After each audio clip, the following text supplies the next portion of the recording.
नमस्कार, मैं हूं आपके साथ अंकिता पाल। ब्रीडिंग की शुरुआत करते हैं। राजस्थान के मुख्यमंत्री भजनलाल शर्मा आज राजस्थान प्रशासनिक सेवा परिषद के अधिवेशन और शपथ ग्रहण समारोह में शामिल हुए हैं। इस दौरान उन्होंने राजस्थान के बाहर के अधिकारियों से संवाद किया, कई मुद्दों पर बातचीत की। इस दौरान राजस्थान के वरिष्ठ अधिकारी भी शामिल रहे। सीएम शर्मा ने अपने राजनीतिक जीवन के अनुभवों को साझा करते हुए उपस्थित अधिकारियों का मार्गदर्शन किया। इसी पर देखिए हमारी ये खास रिपोर्ट।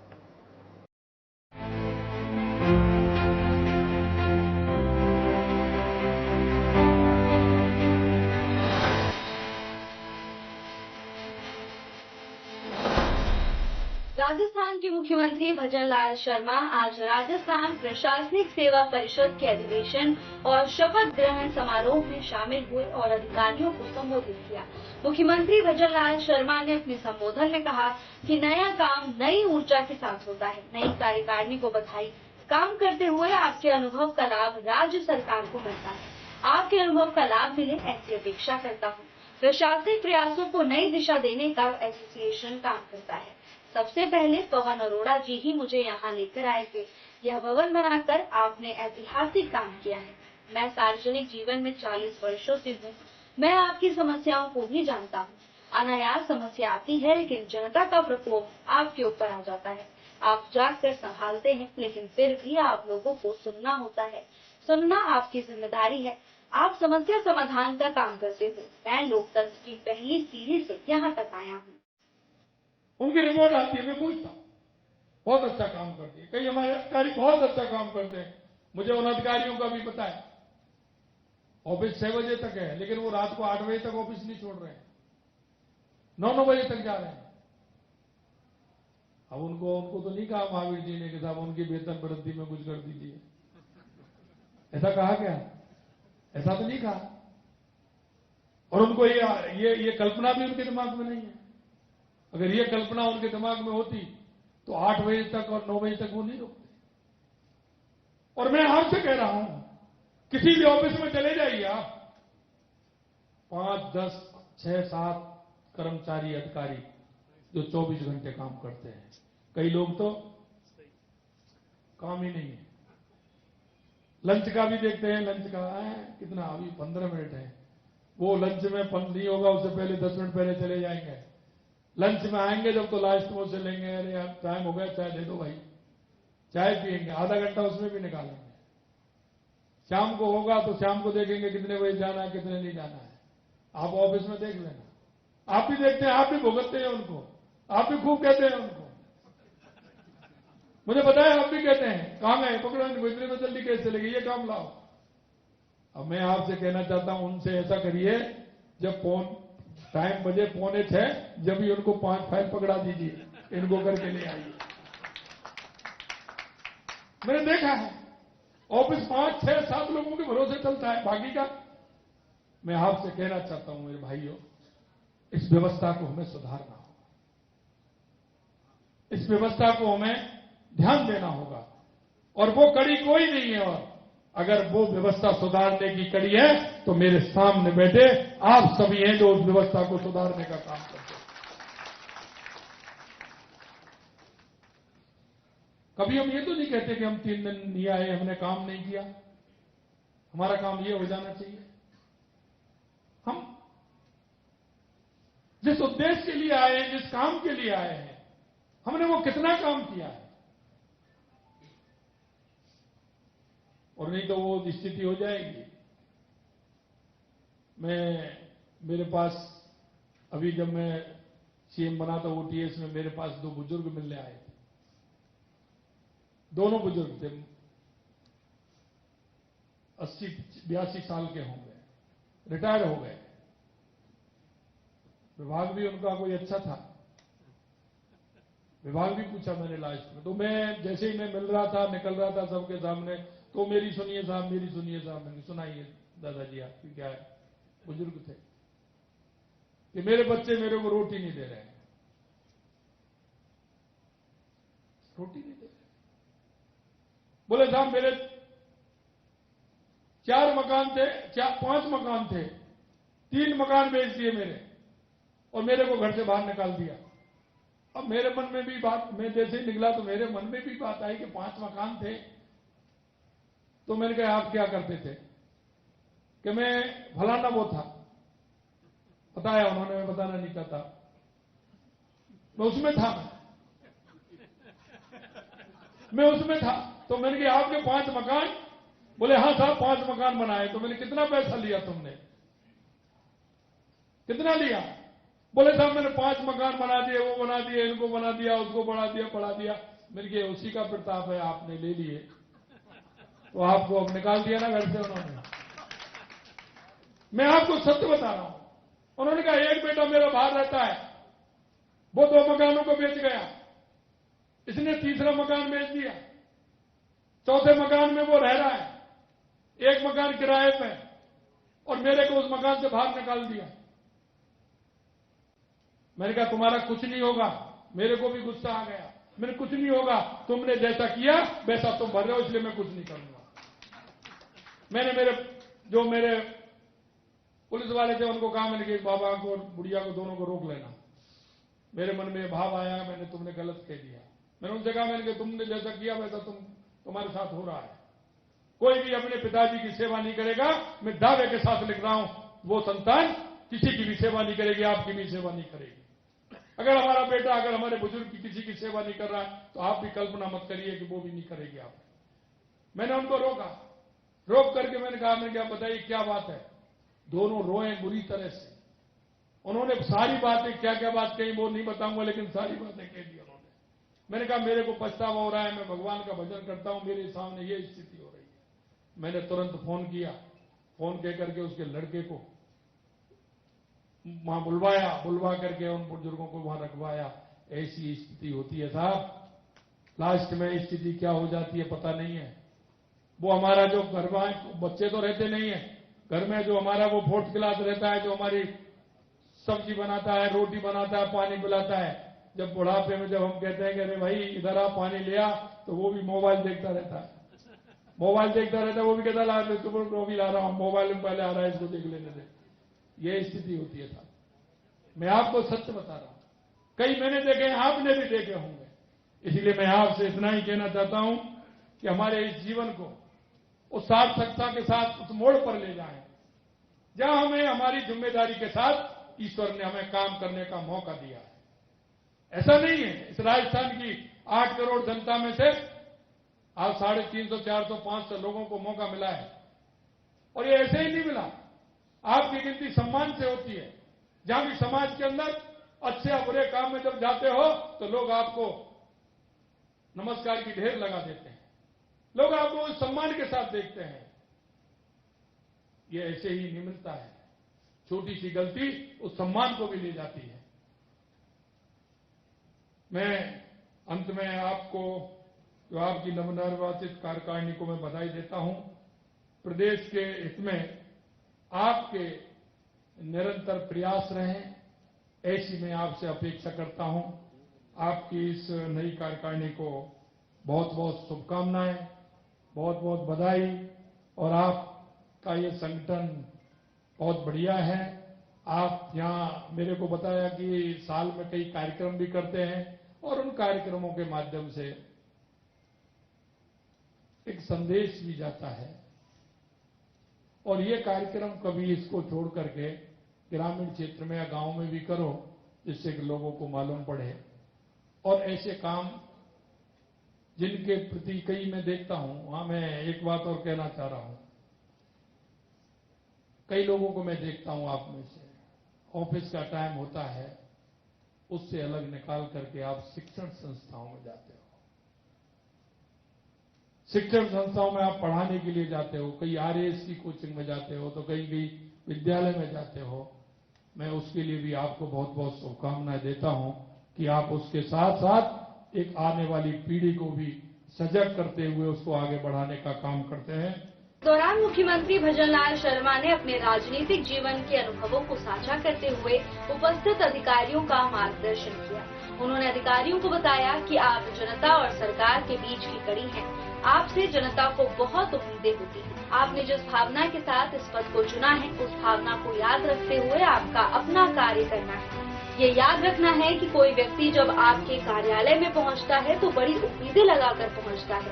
आपको उनकी उम्मीदों पर खरा उतरना है। हर व्यक्ति की समस्या का समाधान करना ही आपका परम कर्तव्य होना चाहिए। इस दौरान मुख्यमंत्री शर्मा ने कहा कि कोई भी व्यक्ति आपके पास 2 वजहों से आता है, या तो अभाव में आता है या तो आपसे प्रेम भाव में आता है। अगर अभाव में आता है तो आप भाग्यशाली हैं और अगर प्रेम भाव में आता है तो आप सौभाग्यशाली हैं। क्योंकि जब मैं सरपंच था तो मेरे सामने बैठे हैं कमल राम जी, ये वहां एसडीएम थे।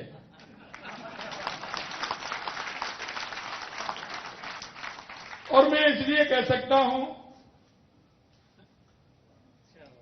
कि आपका जो अनुभव है, अभी आप मेरे से अध्यक्ष जी कह रहे थे कि हमारे यहां गाड़ी मकान की परेशानी होती है। मैं आपसे कहना चाहता हूं मेरे भाइयों,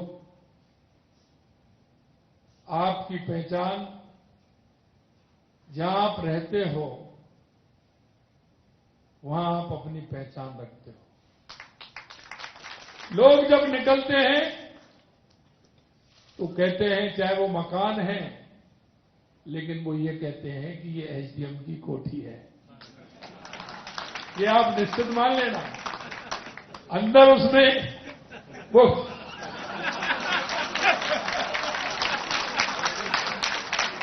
लेकिन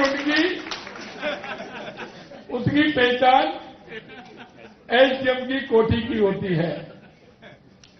आपका दफ्तर चाहे वो सरकारी हो, नया बनता है तो प्राइवेट में भी लेते हैं, चाहे वो प्राइवेट में हो, लेकिन उसकी हमेशा की पहचान एसडीएम ऑफिस के रूप में हो जाती है। और अगर मैं अपेक्षाओं की बात करूं तो मेरे भाई और बहनों, इस राजस्थान की जनता की आपसे बहुत अपेक्षा है, बहुत अपेक्षा है। क्योंकि आने वाला वो व्यक्ति जिस समस्या को लेकर के आ रहा है, हो सकता है वो आपको ऐसा लगे कि ये तो दिन रोज ऐसे आते हैं, 10, 20, 25 लोग आते हैं, लेकिन जो समस्या को लेकर के आ रहा है वो इस बात को लेकर के आ रहा है कि मैं गांव से 50 किलोमीटर, 30 किलोमीटर, 20 किलोमीटर चल के मैं एसडीएम साहब के पास जा रहा हूं और मां इस मेरी समस्या का समाधान होगा। उसको इतनी आशा और विश्वास आपके ऊपर होता है। और आपने देखा होगा, क्योंकि आप सभी ने फील्ड में काम किया है, मैं आपको कहना चाहता हूं कि आपके कई अनुभव ऐसे होंगे जो आपने उनको जीवन में ढाला भी होगा और उनके माध्यम से जीवन में उन अनुभवों के माध्यम से हजारों ऐसे लोगों का आपने भला किया होगा कि जिनको आवश्यकता है, और वो करना भी चाहिए। और करना इसलिए चाहिए कि अगर हम बात करें तो ये राजस्थान की सबसे बड़ी परीक्षा होती है। हर मां बाप के दिल में ये होती है, या तो मेरा बेटा आईएएस आईपीएस बने, अगर वो नहीं बने तो आरएएस और आरपीएस तो बने ही। और आपके मन में भी यह कल्पना होती है कि आपने आईएएस या आईपीएस बनने की कल्पना होगी, अगर बाई चांस वो नहीं हो तो आरपीएस या आरएएस बनने की कल्पना होगी। मैं आपसे यही कहना चाहता हूं कि ईश्वर ने आपकी मेहनत, माता पिता का आशीर्वाद और ईश्वर की कृपा से आप राजस्थान के लोगों की सेवा करने के लिए उस पद को प्राप्त आपने किया है। निश्चित रूप से आपकी मेहनत है, आपका परिश्रम है, माता पिताजी का आशीर्वाद है। ईश्वर की कृपा है। लेकिन मैं आपसे इतना कहना चाहता हूं कि जिस दिन आपको यह परिणाम आया था और यह परिणाम आया था तो आपके मन में जो कल्पना थी, आप अपने अंदर झांक के आज भी देख लेना कि जिस दिन आपका परिणाम आया था आपके मन में क्या क्या कल्पनाएं उठी, आप इस राजस्थान को क्या बनाना चाहते थे, आप जन जन की सेवा का आधार क्या मान करके चल रहे थे। सीएम भजनलाल शर्मा ने सभी को नए सफर की शुभकामनाएं देते हुए शपथ दिलाई। सीएम से मार्गदर्शन प्राप्त कर सभी अधिकारियों उत्साह से लबरेज नजर आए। इस दौरान सभी के चेहरे में समाज सेवा का वो जज्बा दिखा जिसकी पाठ सीएम शर्मा ने उन्हें बड़े ही शानदार तरीके से पढ़ाया।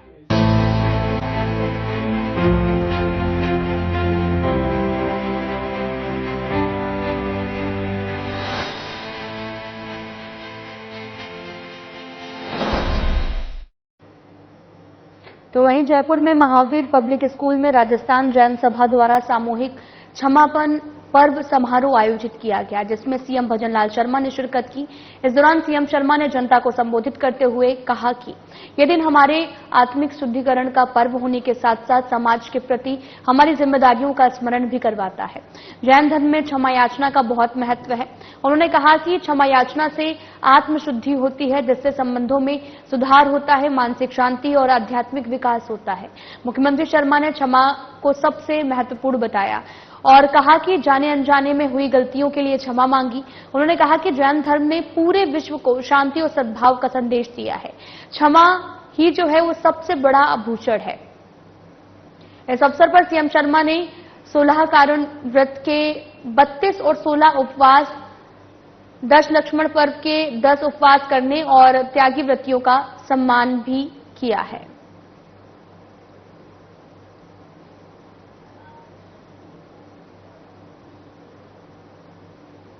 राजधानी जयपुर में अगले साल मार्च में बॉलीवुड के सितारों का मेला लगेगा। हिंदी सिनेमा का सबसे बड़ा award international Indian film academy IIFA के आयोजन के लिए रविवार को एग्रीमेंट हुआ है। जयपुर के अल्बर्ट हॉल में हुए इस सेरेमनी में राजस्थान की उप मुख्यमंत्री दिया कुमारी भी मौजूद रही और इस 25वें आईफा अवार्ड शो के पर्यटन कमिश्नर विजय पॉल ने भी आपको बताते चले कि MOU साइन किया है। इस मौके पर आईफा के वॉइस प्रेसिडेंट सुरेश अय्यर भी मौजूद रहे। साथ ही आपको बता दें कि यह आयोजन अगले साल जयपुर में 7 से 9 मार्च तक आयोजित होगा। आईफा अवार्ड शो 3 दिन तक Jaipur exhibition and convention centre JECC में 7 मार्च से शुरू होगा। ये इंडिया में दूसरी बार आयोजित हो रहा है। इससे पहले साल 2019 में मुंबई में ये शो हुआ था। आईफा का आयोजन जयपुर में होने से टूरिज्म और इंडस्ट्री की दृष्टि से फायदा होने की उम्मीद है। इसको लेकर डिप्टी सीएम दिया कुमारी ने कहा कि आईफा का 25वां एडिशन जयपुर में होना पर्यटन की दृष्टि से महत्वपूर्ण इवेंट है। आज हमने आईफा की टीम के साथ में MOU साइन किया है। जयपुर इंडिया दूसरा ऐसा शहर होगा जहां पर आईफा आयोजित किया गया। ये राइजिंग राजस्थान की एक पहल है। हमारे देश में होने वाले हैं 2025 मार्च में। ये बहुत ही खुशी की बात है। सभी राजस्थान वासियों को भी बधाई दूंगी कि हम सभी लोग जो कभी सोच भी नहीं सकते थे कि इतना बड़ा एंटरटेनमेंट इंडस्ट्री का इवेंट हमारे प्रदेश में होगा, वो होने वाला है। तो मैं सभी को बहुत बहुत शुभकामनाएं देती हूँ। हम सभी जानते हैं कि ये जो अवार्ड सेरेमनी है, ये जो फिल्म इंडस्ट्री के अवार्ड्स हैं, ये एक ग्लोबल अवार्ड है और ये ऐसे अवार्ड्स हैं, मैं तो कहूंगी कि पूरे विश्व में जो हमारी बॉलीवुड इंडस्ट्री और बहुत सारी हमारी रिलेटेड जो हमारी भारत की फिल्म इंडस्ट्री है, उसमें ये सबसे बड़ा और सबसे सर्वश्रेष्ठ अवार्ड सेरेमनी होता है और भारत में दूसरी बार हो रहा है। इससे पहले मुंबई में हुआ और बहुत खुशी की बात है कि आईफा अवार्ड्स के 25 साल पूरे 2025 में होने वाले हैं। तो ये भी एक मोमेंटस ओकेजन है, ऐतिहासिक अवसर है, सिल्वर जुबली है उनके लिए भी और हमारे राजस्थान वासियों के लिए भी। वैसे राजस्थान टूरिज्म के लिए बहुत ही ये महत्वपूर्ण अवसर है, महत्वपूर्ण कार्य है, क्योंकि हमारा जो टूरिज्म है वो डायरेक्टली फिल्म इंडस्ट्री से भी जुड़ा हुआ है। इससे रोजगार भी बढ़ेगा, निवेश भी बढ़ेगा। हम सब जानते हैं राइजिंग राजस्थान होने वाला है दिसंबर में, और उसी के अंतर्गत ये भी उसी का मैं तो मानूंगी पार्ट ही है, क्योंकि हमारा अगर ये जब आपका अवार्ड सेरेमनी राजस्थान में होगा तो ऑटोमेटिकली हमारी इंडस्ट्री बढ़ेगी, ज्यादा से ज्यादा फिल्म शूटिंग राजस्थान में होंगे, लोग राजस्थान को एक ग्लोबल प्लेटफॉर्म राजस्थान को मिलेगा। जिस तरह से आपका प्रचार प्रसार होगा, पब्लिसिटी होगी, मार्केटिंग होगा, वो ना केवल आपके अवार्ड का होगा, आपकी सेरेमनी का, आपके फंक्शन का होगा, लेकिन हमारे पूरे राजस्थान का भी होगा। हम लोगों ने प्रयास किया है कि जो आपका प्रचार होगा उसमें ज्यादा से ज्यादा राजस्थान को भी आप अहमियत दें। हमारे जो डेस्टिनेशंस हैं, हमारे नोन डेस्टिनेशंस और अननोन डेस्टिनेशंस को भी आपके कलाकार, आपके आर्टिस्ट द्वारा उनका प्रचार प्रसार भी हो, जिससे कि हमारी पब्लिसिटी और भी होगी राजस्थान की। राजस्थान को वैसे तो कहीं भी अपना इंट्रोडक्शन देने की आवश्यकता नहीं है, राजस्थान को पूरा विश्व पहचान है राजस्थान की, लेकिन फिर भी आई थिंक जितना हम लोग इसमें एफर्ट करें, हम प्रयास करें, उतना मुझे लगता है कि हमको करना चाहिए। और बहुत खुशी का ये अवसर है कि आज हम लोगों ने MOU भी साइन किया है और हम लोग इस ओर बढ़ रहे हैं कि ये एक शुरुआत है। राजस्थान में इस तरह के ओकेजन्स, इस तरह के मोमेंट्स अब और भी आने वाले हैं। तो सभी राजस्थान वालों को भी, सभी वासियों को बहुत बहुत शुभकामनाएं कि हमारे यहाँ जयपुर में ये इतना बड़ा एक बहुत बड़ा इवेंट होने वाला है। बहुत बहुत धन्यवाद आपका, और सभी मीडिया बंधुओं को भी बहुत बहुत आपका आभार कि आप लोग सब यहाँ आए। राजस्थान विधानसभा अध्यक्ष वासुदेव देवनानी 10वें राष्ट्रमंडल संसदीय संघ भारत सम्मेलन में भाग लेने के लिए 23 सितंबर को दिल्ली जाएंगे। देश के कई राज्यों की विधानसभाओं के अध्यक्ष और सचिवों का 2 दिवसीय सम्मेलन 23 और 24 सितंबर को दिल्ली में होगा और राजस्थान विधानसभा अध्यक्ष वासुदेव देवनानी इस सम्मेलन में सतत और समावेशी विकास में विधायिका की भूमिका विषय पर विचार व्यक्त करेंगे। राजस्थान विधानसभा से राष्ट्रमंडल संसदीय संघ के इस सम्मेलन में विधानसभा अध्यक्ष वासुदेव देवनानी, संघ की राजस्थान शाखा के सचिव और विधायक संदीप शर्मा और विधानसभा के विशिष्ट सचिव भारत भूषण शर्मा भाग लेंगे।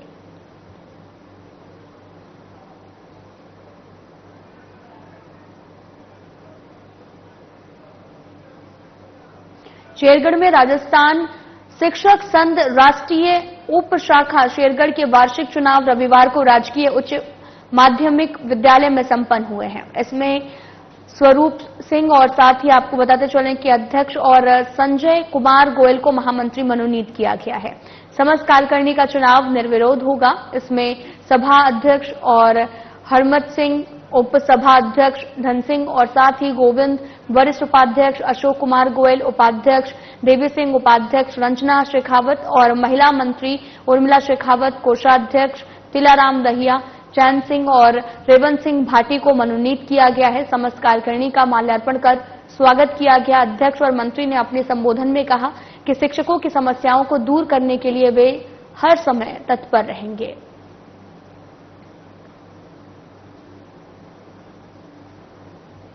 वार्षिक चुनाव निर्विरोध संपन्न हुए, जिसमें आप सभी शिक्षक साथियों ने मुझे अध्यक्ष पद का दायित्व प्रदान किया। इसके लिए मैं तहे दिल से आप सभी का आभारी हूं और मैं आपको विश्वास और भरोसा दिलाता हूं कि मैं आपके हर कार्य के लिए तन मन धन से अर्पित रहूंगा।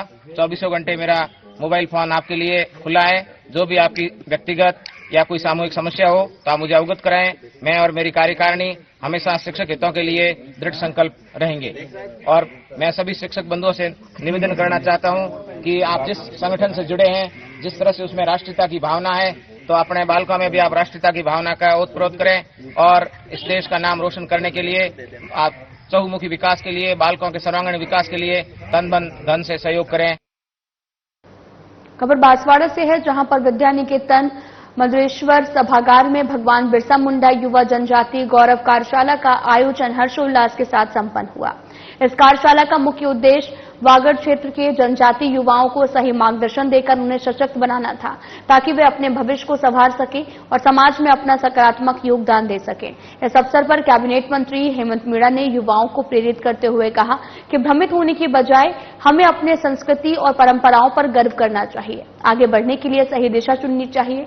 और उदयपुर सांसद मन्ना लाल रावत और राज्यसभा सदस्य चुन्नीलाल गरासिया ने भी जनजातीय युवाओं के लिए नई योजनाओं की जानकारी दी, उन्हें समाज में अग्रणी भूमिका निभाने के लिए प्रोत्साहित किया है।